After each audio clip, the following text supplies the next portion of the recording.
ఒకరోజు వెంకటేశ్వర స్వామి తిరుమలని సంచరిస్తూ ఉండగా అగస్త్యముని ఆశ్రమానికి చూశాడు. ఆ ఆశ్రమంలో ఎన్నో ఆవులున్నాయి.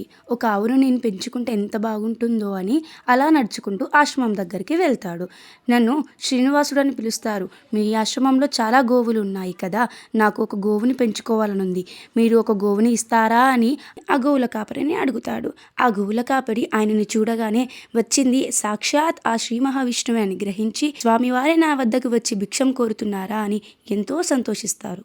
మీకు ఇవ్వడానికి నాకు ఏ అభ్యంతరం లేదు, కానీ రేపు మీ భార్యని తీసుకొని రండి స్వామి, నేను మీకు గోవుని ఇస్తాను అని చెబుతాడు. మరుసటి రోజు వైకుంఠం నుండి 2 భార్యలతో ఆ ఆశ్రమానికి తిరిగి వెళ్తాడు. వెళ్ళిన సమయానికి ఆశ్రమంలో అగస్త్యుడు లేడు, కానీ వారి శిష్యులు ఉన్నారు.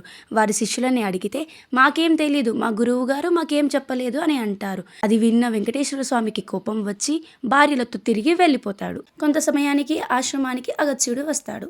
అప్పుడు శిష్యులందరూ కలిసి ఇలా ఎవరో వచ్చారు, గోవుని అడిగారని జరిగిందంతా చెబుతారు. అప్పుడు గురువు గారికి కోపం వచ్చి, వచ్చింది సాక్షాత్ విష్ణువుని మీరు గుర్తించలేకపోయారా, అయ్యో ఎంత పని చేశారే అని బాధపడుతూ ఒక గోవుని తీసుకొని పరిగెత్తుకుంటూ వెళ్తాడు. పరిగెత్తుకుంటూ వెళ్తుండగా దారిలో స్వామివారిని చూసి, స్వామి గోవుని తీసుకోండి, గోవు ఇందా అని అంటాడు. స్వామివారు ఆగి ఆయన కోపాన్ని తగ్గించుకొని ఆ గోవుని తీసుకుంటాడు. నువ్వు అలా గోవిందా అంటుంటే ఎంతో బాగుంది. ఇప్పటి నుండి నా భక్తులు నన్ను కలవడానికి వచ్చినప్పుడు గోవిందా అనే నామం స్మరిస్తే వాళ్ళ కష్టాలన్నీ పోగొడతాను అని మాట ఇస్తాడు.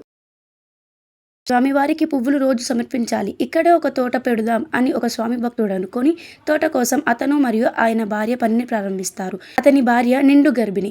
తన శ్రమని స్వామి చూడలేక ఒక బాలుని రూపంలో సహాయం చేయడం కోసం వెళ్తాడు. కానీ ఆ భక్తుడు, నీవు ఎవరు, మాకు ఏ సహాయం అవసరం లేదు, మీరు వెళ్ళండి అని అంటాడు. కానీ బాలుడి రూపంలో ఉన్న స్వామి ఆ స్త్రీకి సహాయం చేస్తాడు. కానీ ఆ భక్తునికి కోపం వచ్చి చేతిలో ఉన్న గుణపాన్ని విసిరేస్తాడు. అది ఆ బాలుని గడ్డానికి తాకుతుంది. కొద్దిసేపటికి మాయమవుతాడు. ఆ భక్తుడు స్వామి వద్దకు వెళ్తాడు. అక్కడ స్వామివారి విగ్రహానికి రక్తం కారడం చూస్తాడు. నా శ్రమని చూసి వచ్చింది మీరేనా స్వామి, నన్ను క్షమించండి, నేను మిమ్మల్ని గుర్తించలేకపోయాను అని వేడుకుంటూ అక్కడ ఉన్న పచ్చకర్పూరాన్ని గడ్డానికి పెడతాడు. పచ్చకర్పూరం పెట్టగానే గడ్డం నుండి రక్తం రావడం ఆగిపోయింది. అలా అప్పటి నుండి పచ్చకర్పూరాన్ని గడ్డానికి పెడుతూనే ఉన్నారు.